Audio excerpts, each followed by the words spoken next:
ላደረሰን ለአምላካችን ለእግዚአብሔር ብዙ ክብር ይሁን።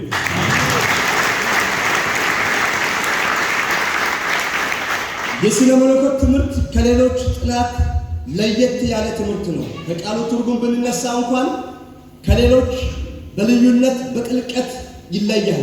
ይህም እውነት እግዚአብሔር የሁሉ ፈጣሪ፣ እግዚአብሔር የሁሉ ገዢ፣ እግዚአብሔር በሁሉ ቦታ የሚገኝ ለእርሱ ከእርሱ ሁሉንም ነገር የፈጠረ አምላክ ሁሉን ቻይነቱ በሁሉ ስፍራ በአንድ ጊዜ መገኘቱ ለየት ባለ መልኩ የእግዚአብሔር ማስተዋሉ፣ ባለጠግነቱ፣ ጥበቡ፣ ዕውቀቱ በማንም የማይመረመር አምላክ ነው። ይህን ሁሉ ሲፈጥር በሰው ልጆች ላይ ያለውን መለኮታዊ ዕቅድ ዓላማው ለመግለጽ ሲሆን ፍጹም ፍቅሩ የተሞላ አምላክ በመሆኑ አምላካችን ለየት ይላል። ውድ ተመራቂዎች፣ የስቄ አማርኛ ዲፕሎማ መጽሐፍ ቅዱስ ትምህርት ቤት ለተከታታይ ዓመታት በእግዚአብሔር ፍቅርና በቅንነት መንፈሳዊ ረሃብ፣ መንፈሳዊ ድካም፣ መንፈሳዊ ሕመም፣ መንፈሳዊ ሞት እንዳይኖር ሰዎችን በሁለንተናዊ አገልግሎት ማሳደግ በሚል መሪ ቃል ተነስተን ተማሪዎቻችንን ለ3 ተከታታይ ዓመታት አስተምረን በዛሬው ቀን ለምስጋና ወጥተናል።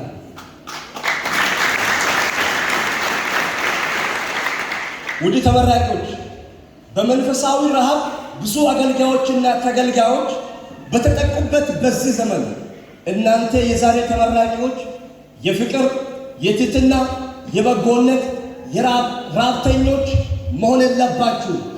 በብዙ ክርስቲያኖች ዘንድ እንዲህ የሚል መንፈሳዊ ህመሞች ይኖሩታል። ቃሉ ምንድነው? መንፈሳዊነት ምንድነው? ቤተ ክርስቲያን ምንድናት? በሚል ጥያቄ የታመሙ የኢየሱስ ክርስቶስ ተከታዮች ባሉበት በዚህ ምድር ላይ እግዚአብሔር መድኃኒት አድርጓቸዋል። በመንፈስ ቅዱስ ኃይልና በእግዚአብሔር ቃል እየፈወሳችሁ እስከ ምድር ዳርቻ ሂዱ። ያለ እግዚአብሔር ቃልና ያለ እግዚአብሔር የሚኖር ነገር ግን ስም ያለው የሞታ ማንነት ያላቸው የቤተ ክርስቲያን ሰዎች በብዛት ስላሉ የዛሬ ተመራቂዎች ለተራቡት ምግብ፣ ለደከሙት ኃይል፣ ለታመሙት መድኃኒት እንዲሁም ለሞቱት የትንሣኤ አብሳሪ መሆናችሁን እንድታውቁ በእግዚአብሔር ስም አደራላችሁ ፈልጋለሁ። ጌታ ቸር መሆኑን ቀምሳችሁ እንደሆነ ለማዳን በእርሱ እንድታድጉ አሁን እንደተወለዱ ሕፃናት ተንኮል የሌለበትን የቃልን ወተት ተመኙ። አንደኛ ጴጥሮስ 2:2-3 እንደተባለ ቃሉ ለእድገታችን ጤናማ የሆነ ምግብ ነው። በቃሉ በኩል እግዚአብሔር ለኛ ያለው የፈቃዱን ምስጢር እናውቃለን። ስለዚህ እንደ ፈቃዱ የሆነ እድገት ይኖረናል። የቃሉ ወተት የሚያስፈልግበት ጊዜ የለም። አሁን ለተወለደው ሕፃን ወተት አስፈላጊ ነው። ከእናት ጡት የሚወጣው ወተት ለልጆች እድገት በጣም አስፈላጊ እንደሆነ ይነገራል። የእግዚአብሔር ቃል የልጅነት ትዝታችን፣ የጉርምስና ወራችን ትጥቃችን፣ የሽምግልና ወራት ኃይላችን። የእግዚአብሔር ቃል ኃይል ነው። አጨብጭቡ ለጌታ። የእግዚአብሔርን ቃል የተማሩ ሰዎች፣ የእግዚአብሔርን ቃል የሚያገለግሉ ሰዎች በሚደክሙበት ዘመን ይበረታሉ። ውድ ተመራቂዎች፣ ዛፍ ካላደገ ችግኝ ይመስላል። አንድ ዛፍ ተተክሎ ማደግ አለበት። እድገት ጊዜ የሚወስድ ሂደት ነው። ቶሎ የሚያድገው ነገር ቢኖር አረምና ሳር ብቻ ነው። ፍሬ ያለው ለሰዎች የሚጠቅም ዛፍና ተክል ሁሉ ለማደግ ጊዜ ይወስዳል። አንድ ፍሬ መብሰሉንና ለመብላት መድረሱን ማወቅ በቀላሉ ይቻላል። እስቲ ብርቱካን፣ ሙዝ፣ መንጎ ወይም ሌላ የምትወዱትን አንድ ፍሬ አስቡ።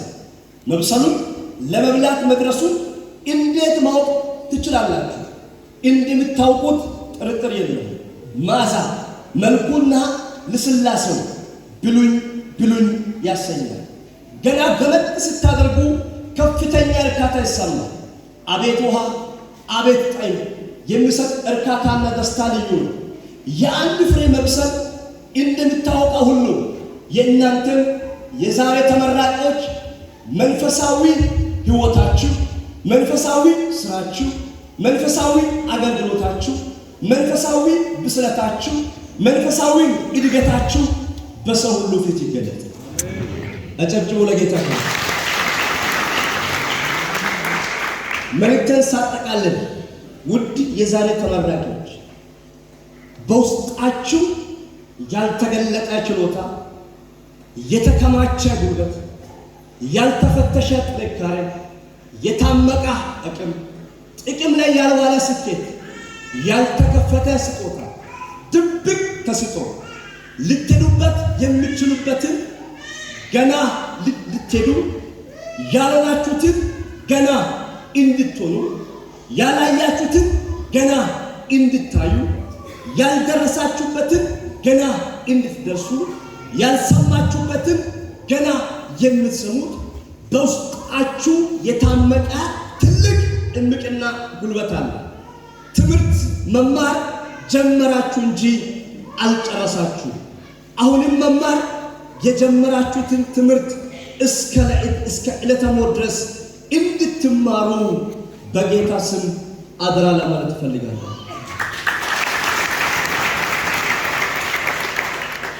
አንድ ፕላቶ የሚባል የግሪክ ፊሎሶፊ እንደዚህ ያለ ተማሪዎችን በአንድ ትምህርት ቤት በሚያስመርቅበት ጊዜ learn until to tomb መማር እስከ መቃብር መማር። ድሮ ፍቅር እስከ መቃብር፣ አሁን ግን ቀረ። አሁን መማር እስከ የት? እስከ መቃብር። እስቲ ባጠገባችሁ ያለው ሰው ያዙና እስከ መቃብር ተማሩ። እንግዲህ ጆተ ካፉ ተቋም ሁላሙ ገበለከ ደራስ በከሰከ እስከ መቃብር ተማሩ። መማር ይሁንላችሁ። አሜን። በጣም እንወዳችኋለን። እግዚአብሔር ይባርካችሁ። ዘመናችሁ ይባረክ።